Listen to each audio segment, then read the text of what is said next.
Hello, our friends, Evolutionary Energy Arts family. Hi there, welcome back. So, guys, we wanted to share with you some of the things that we've been getting through channeling, as well as direct communication with different beings that we've been able to make contact with. And for those of you guys that haven't been with us too long, one of Cindy's gifts is she's an amazing trance channeler, but she doesn't need to go into trance to channel. It's her abilities have increased and are getting sharper. And I've also gotten messages myself, like my entire life as well, usually either in meditation or sometimes they'll come through in dreams. And again, we do strictly adhere to a very, very, I wouldn't say completely rigid spiritual practice, but we definitely prioritize it. Mm-hmm. We don't go a single day without missing meditation mantras or Qigong or all three most days. We never really miss mantras and meditation, and sometimes go through them multiple times during the day, as much as 3 times sometimes. Well, I like to call it spiritual hygiene, because when you're getting this information from different beings, you want to be in a place in your mind, body, and spirit where you can actually read the information coming in clearly. So it's a hygiene thing to me also. Yeah, and it's a lifestyle. It's just the way we live. Everything about our life is centered around our spirituality. And, that's why it's so important, because we do recognize that we have a mission and we know we're on a mission. And that mission is exactly what we're doing.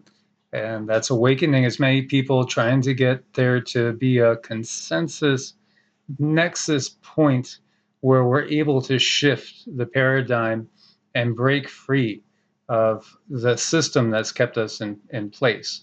And if you look throughout the legends of the world, there are so many different legends of different beings that have been on the planet or in the ether, at a density that is just slightly off of what most people can perceive most of the time.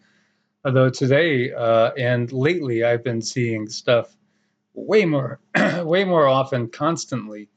In fact, it was almost distracting how much I was seeing today constantly. But there are so many different beings around us all the time. There's nature elementals. There's nature elementals that are assigned to every plant, tree, every form of life. You have a nature elemental assigned to take care of your bodily functions.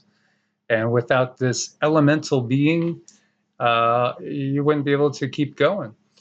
It's a symbiotic relationship that we have with them. And in so many ways, we've been cut off from the Davic kingdom.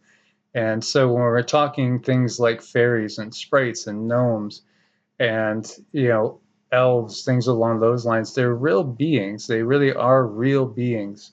And they're part of that kingdom, but so are the angels and the archangels and even the beings that in legends have been known as gods. Of course, many of these gods have been jumbled up into all the same category. There are some quote unquote gods that are really planetary intelligences or stellar intelligences. And then there's other ones that, have been interpreted as gods, but really are just simply beings that use technology to bop around from place to place, as we've talked about with the Anunnaki. And we're just going to go into all that and recap a little bit for people that haven't listened to us for long, but also go into a lot of new stuff that we've gotten. We have gotten a lot of interesting information in the last week.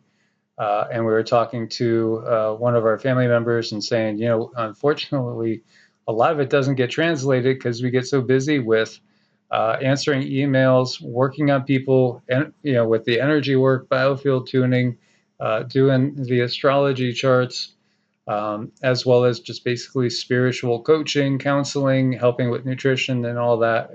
We try to help people in a holistic way. And it does take a lot of time. That's why we're making this video now at 9:30, which normally we don't do videos that late. Yeah. It's just that the days are long, and there's a lot of work to be done.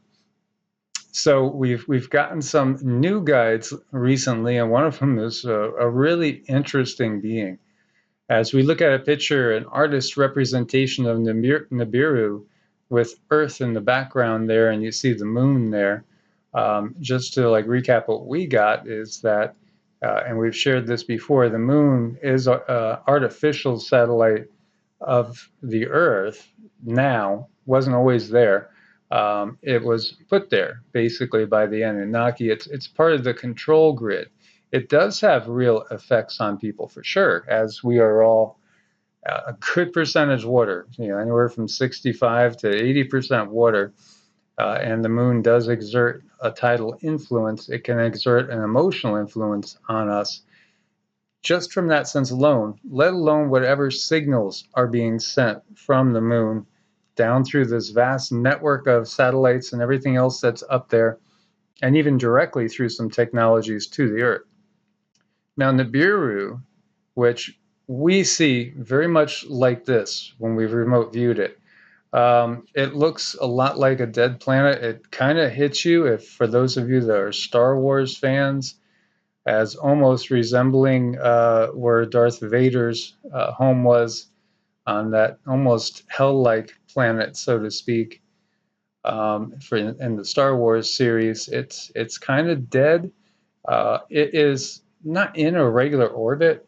It can be moved at will. It's more of a ship now than it is a living planet. But it wasn't always that way. There was a time when Nibiru was beautiful. Mm-hmm.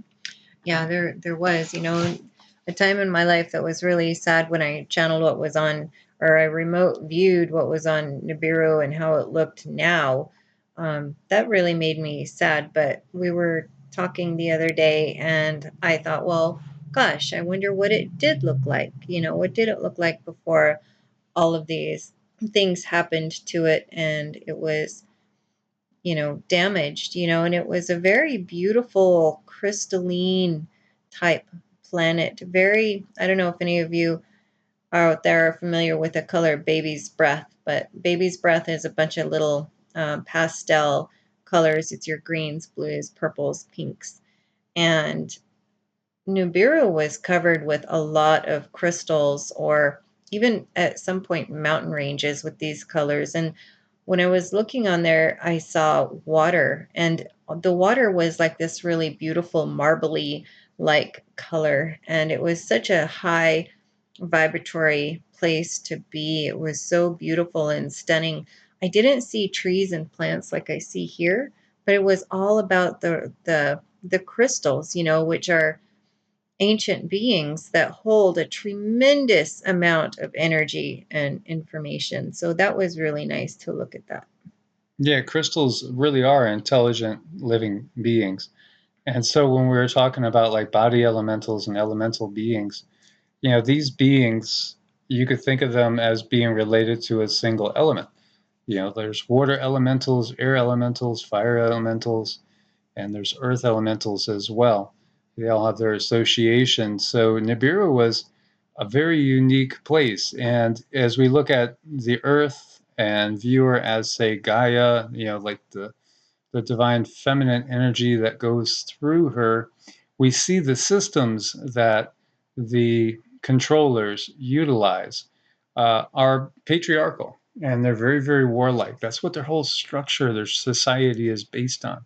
When we think of, the Roman Empire, for instance, it's their system. This is the system that we get through Mars, through Nibiru. And after Nibiru, the Nibiruans, or some of the Nibiruans, had gone to Mars and started to utilize it as a resource. And then eventually there was issues there that we've seen as well. And you had people coming from there to here to again use and abuse and just strip the natural resources from it. Now, we had shared before, Atlantis was a place where there were many different beings cohabitating. Atlantis had all different races on it, and not even just human races. ET races were in harmony there. And when you go back to Lemuria, Lemuria was more of a fifth density, golden age time. It was a beautiful time, and the fall started at the end of the Lemurian age, so to speak.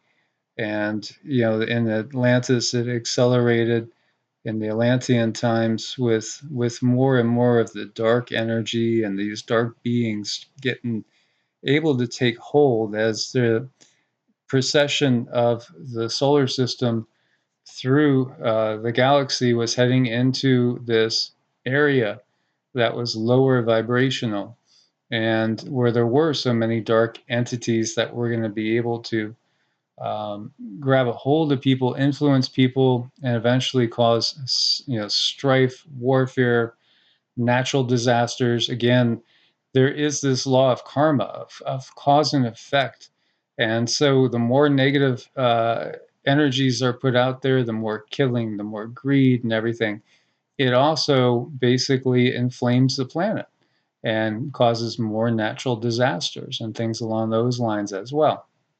Right. So that's why we focus a lot on explaining to people how the powers that be are not exactly who's really in control, and how important it is to change the way we see things, change the way we perceive things, and have a better attitude toward things, but at the same time explain what's going on as it comes to us, and what does that mean spiritually, how do we cope with that, what does that do to us on a spiritual level, and how to counter the effects of them, trying to put us in against each other and pit us against each other. How do we come together and change these energies for the better? So we like to work on that with people. Most definitely. And just like Atlantis was a place of all different sorts of extraterrestrials as well as terrestrials interacting openly with each other, it's the same thing. That's what Nibiru was like. And so you had different humanoid species on Nibiru. You had species that were definitely not human on Nibiru as well, and a wide variety of different beings on this planet as well. And unfortunately, they went through their fall. And the same thing has happened with Mars and has been happening with Earth. So, when we talk about the fall in the biblical sense, it's a fall in density. It's going from a 5D civilization down through 4D and then to the 3D, and now we're on the ascending path.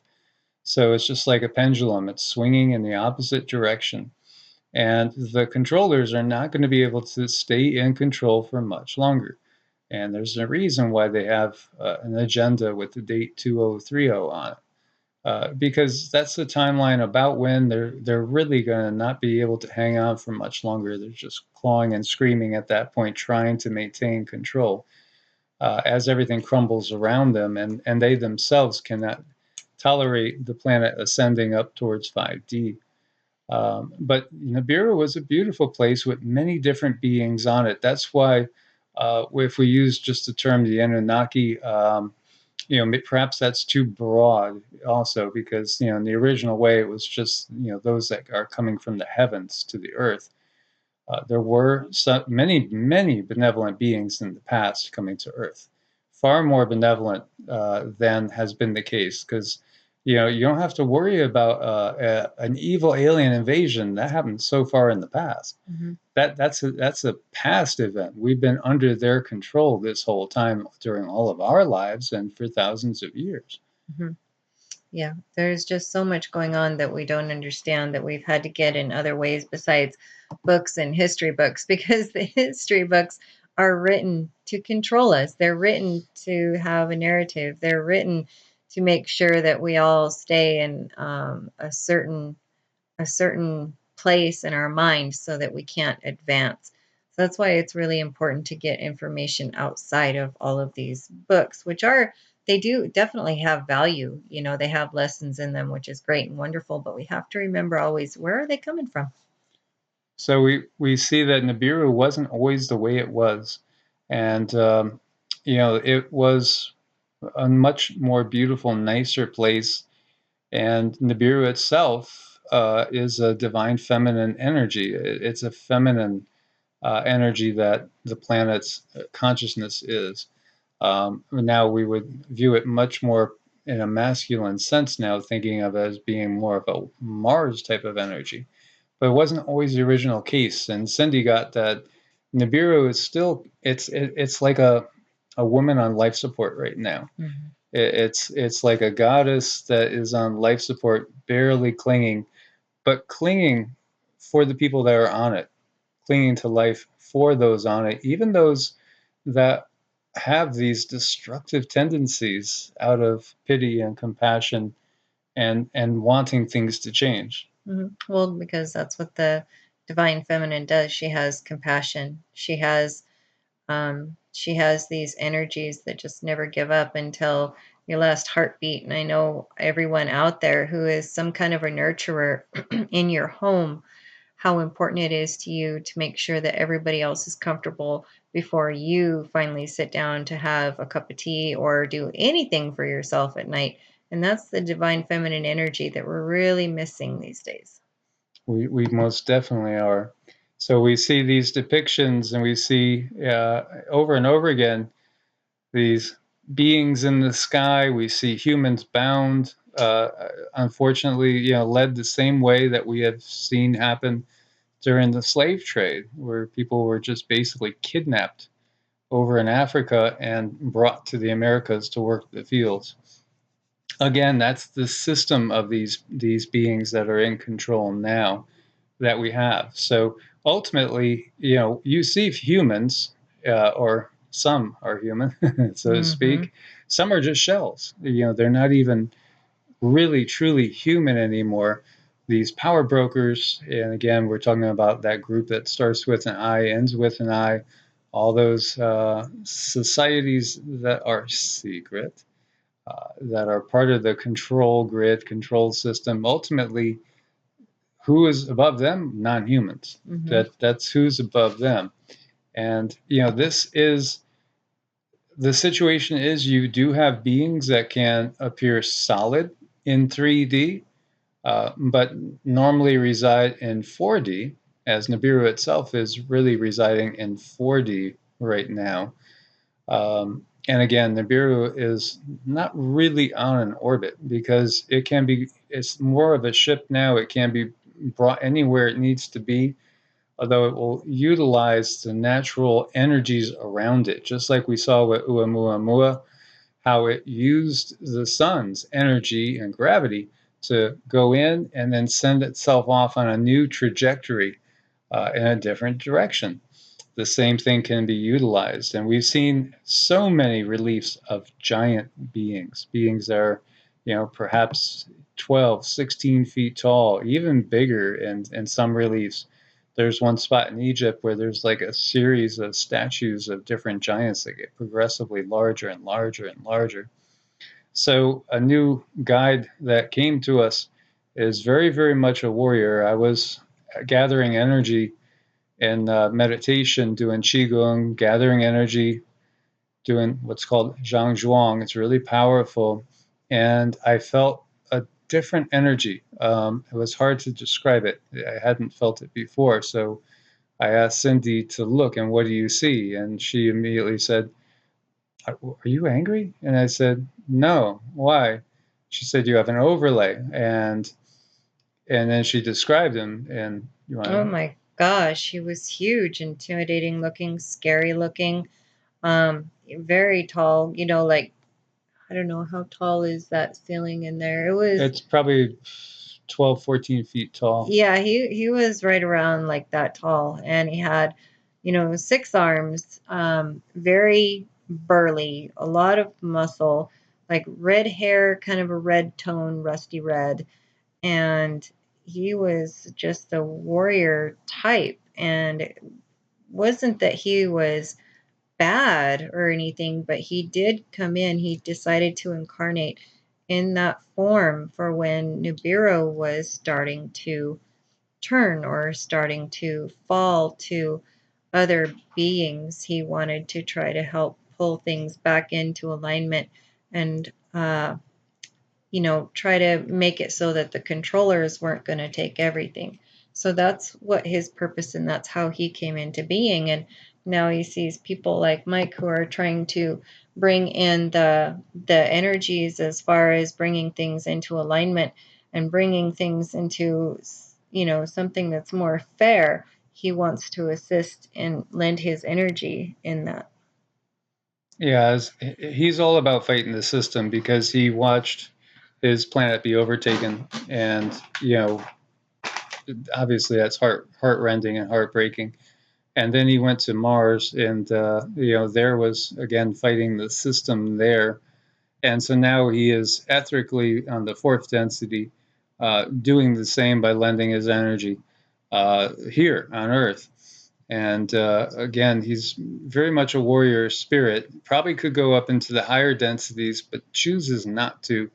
Could probably get to low fifth density and even materialize in a bodily form, solid form here on 3D. But again, the battle is in 4D. That's where the home base is, so to speak, of Nibiru. And somebody had asked about the Draco, and Alpha Draconis is like the origin place. But again, a lot of races are spread out in so many different places, and there's so many different races out there. In the Bhagavata Purana, it speaks of over 100,000. I forget the number right now. It's usually right at the tip of my tongue. But hundreds of thousands of humanoid species alone that are just in our galaxy. There's so many different beings out there, and so many different combinations thereof.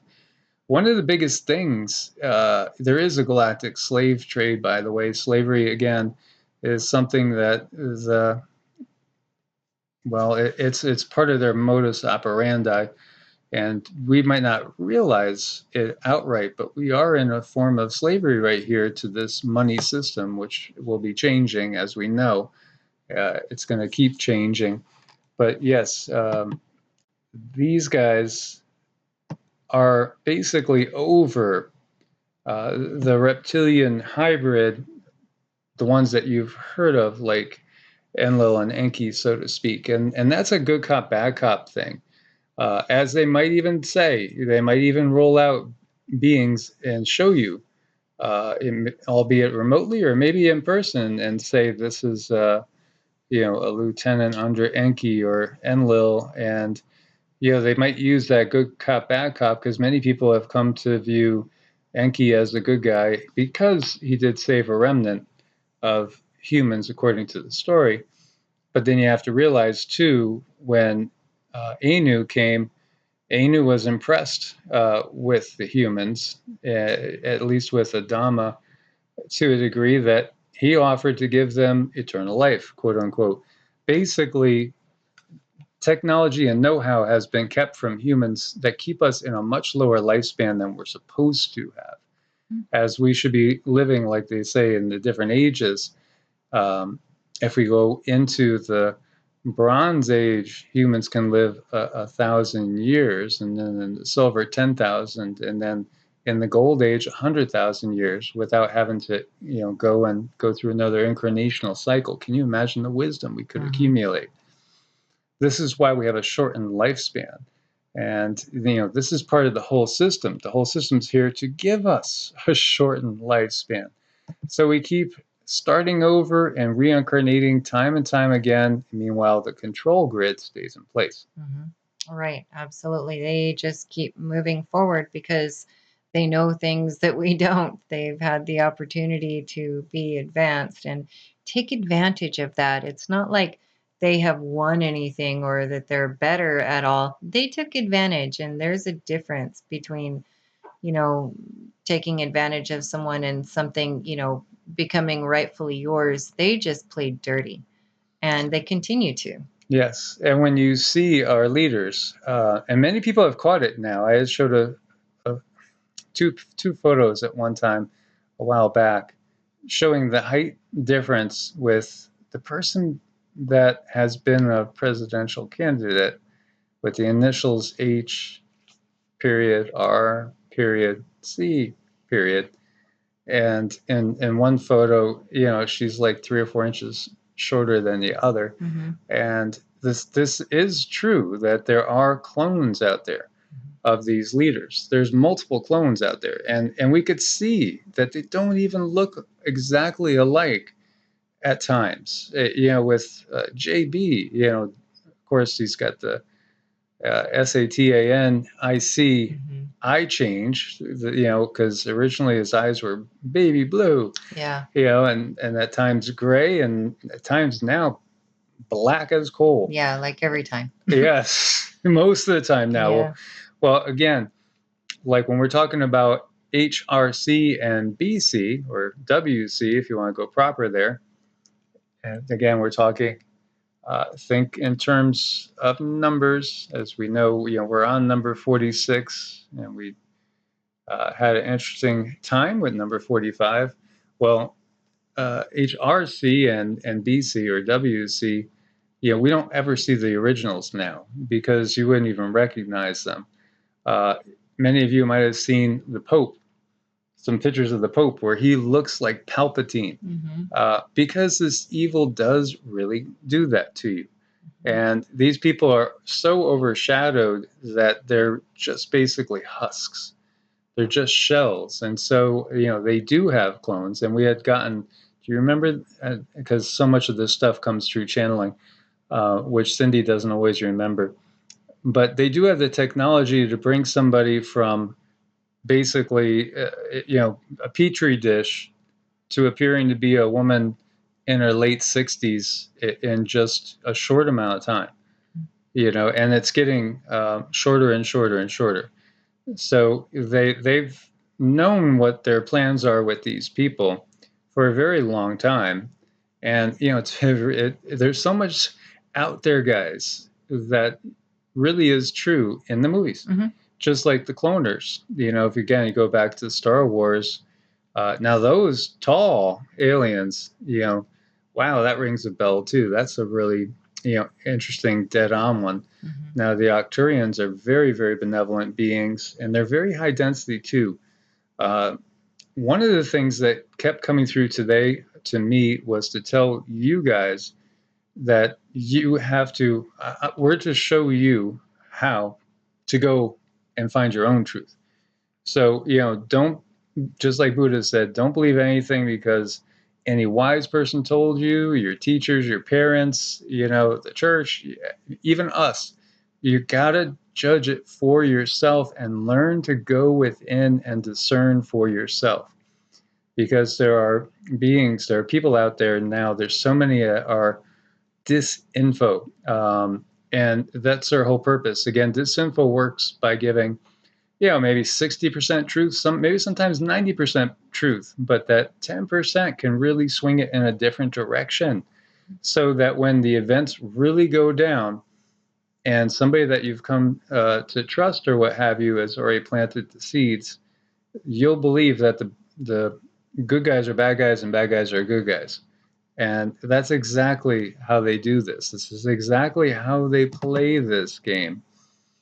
And it's a very, very devious, well thought out game that they have done many times before.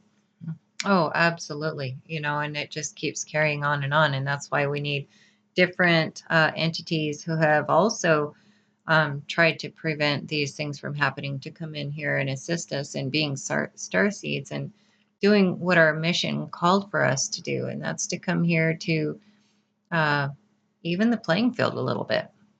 Yeah, most definitely. It's time.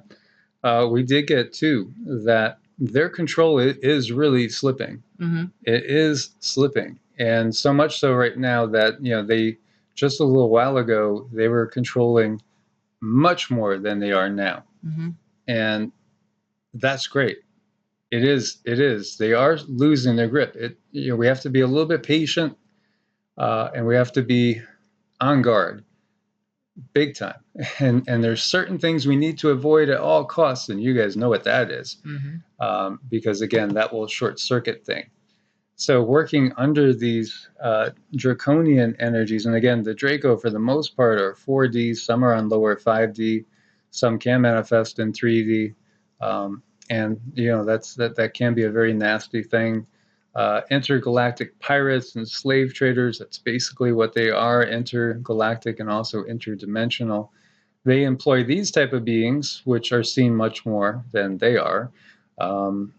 The tall ones here on the right are supervisors. The little grays are the most common. Some of them are biological. Most are more just mechanical when you get down to it. This guy I'm very familiar with, as I've seen him just right in the flesh, so to speak, in my bedroom before. He was sabotaging me by trying to cause a leak in my lower dantian. And again, dantian, the lower dantian is a storage point, the first reservoir basically for chi in the body, the life force. So I woke up when I felt him basically putting an energetic hole in it there. And he didn't expect me to wake up, but I was able to view him for about, I'd say, 90 seconds. As he slowly went into a meditative trance and just basically, it was like beam me up, Scotty. His body went from being solid as this to just an energy pattern. Mm-hmm. And we've seen him as that energy pattern. There's not just him, but there's others of his type that are assigned to us, and they do interfere. Most of the time when we have interference on our videos, when you hear like strange static or things happening, voices changing, it's one of these guys. This is what they do. And they're not nice guys. Mm-hmm. But they don't really have power over us when we recognize the power that lies within us. Because again, in the golden age, humans are devas, so to speak. Because we're in contact with our higher self, so we have incredible potential and power. It's just like what we're seeing alluded to in the movies with like the superheroes and stuff. Mm-hmm. Yeah, it's very curious how things work when things are left alone. And above the Draco, you have this AI black dragon type of intelligence. And maybe it's not the Demiurge. So again, I feel like the Gnostic line of thinking is pretty correct in many ways, but not exactly on. You have to recognize, too, everything that we have in this world has been tainted and twisted. And even amongst the Gnostics, they were not all in agreement as to if the Demiurge was good or bad. Mm-hmm. They weren't. Now, what we got is that the Demiurge is it's like a computer program, and it can be used for good or bad. It's all about the intent and what you put in. Mm-hmm. It absolutely is. That's super true. They've kind of twisted everything.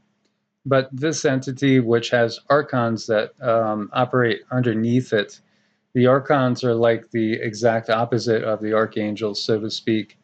It's very much a yin and yang type of situation that you see in the manifest universe here.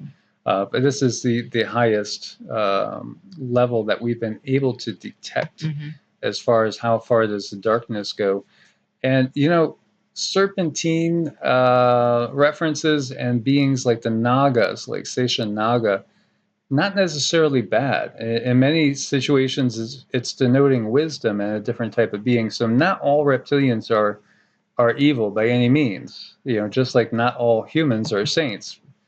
And so we've been able to make contact with Sesha Naga, who is a very, very illumined being, a very, very, very much kind of like a sacred teacher, wouldn't you say? Very much a sacred teacher. Very, very good being. When he showed himself to me, he showed himself to me in human form, so I could understand and feel his vibration in that form and explain that to Mike.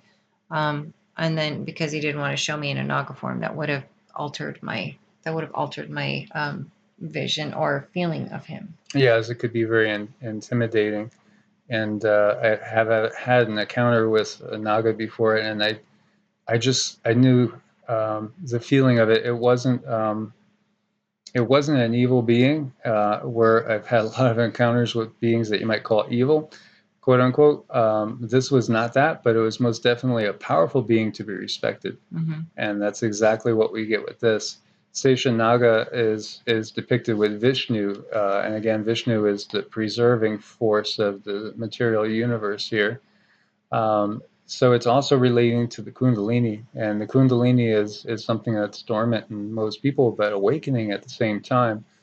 And again, it's referenced as serpent power, but also Shakti energy, divine goddess energy, Shakti energy. The ability to, once that's awakened, your ability to do things that might seem miraculous becomes more commonplace. The sky is truly the limit. And that's awakening in people now in droves. And that's the good news, because that's our future. The future is truly golden, but we have a while to go to get there. But we are truly heading that way, and we are going to shed this system. It's about getting to a nexus point and a majority of people on the planet illumined. Because if we did have the majorities, calling out for galactic help, so to speak, if it was a majority, they would come. They respect free will, and even so, on the individual basis, keep calling out for help from the benevolent forces of the universe, and more will be called into the fray and helping us to lift us up out of this dark system. Mm-hmm. So hopefully that's given you guys some understanding of how we see things to be very much different than, mainstream, very much different. Yes. And, I know we get a lot of people that will suggest videos and stuff, but we don't like to watch other channelers. We don't even really, we don't really watch much that's along these lines anymore, just because we don't want to be influenced. We want to get our answers for ourselves, Mm-hmm. and we want to get our answers by going in touch with our guides and strengthening that relationship. Again, it's all about building that discernment for yourself. So, it's the old parable. You could give a guy a fish and feed him for a day, or you could teach him to fish and he'll be able to feed himself. Well, our job is to help others to learn how to go within, make your contact with your own guides, initiate the Kundalini process, open up your third eye, and learn how to discern for yourself instead of going through the middlemen. The middlemen have been how the system has been able to keep in place. And to me, it's amazing that people will trust in something that's been handed down from generation to generation to generation, even altered, even with thousands of redactions and edits. They'll trust that, but they won't trust themselves. Mm-hmm. Going in and finding out for themselves. That just doesn't make any sense to me. Nope. No, because that's exactly how we can be end up led astray and buying a story. Mm-hmm. And as we know, history is his or her story. Mm-hmm. Guys, thanks so much for being part of the family. If you found this informative, please do thumbs up, share with as many people as you can. We want to thank our Patreons. Yes. And Ko-Fi, people as well. And, we couldn't do it without you guys. If you need an appointment, it's evolutionaryenergyarts@gmail.com or EEARTS@protonmail.com. As always, God bless and namaste. Namaste.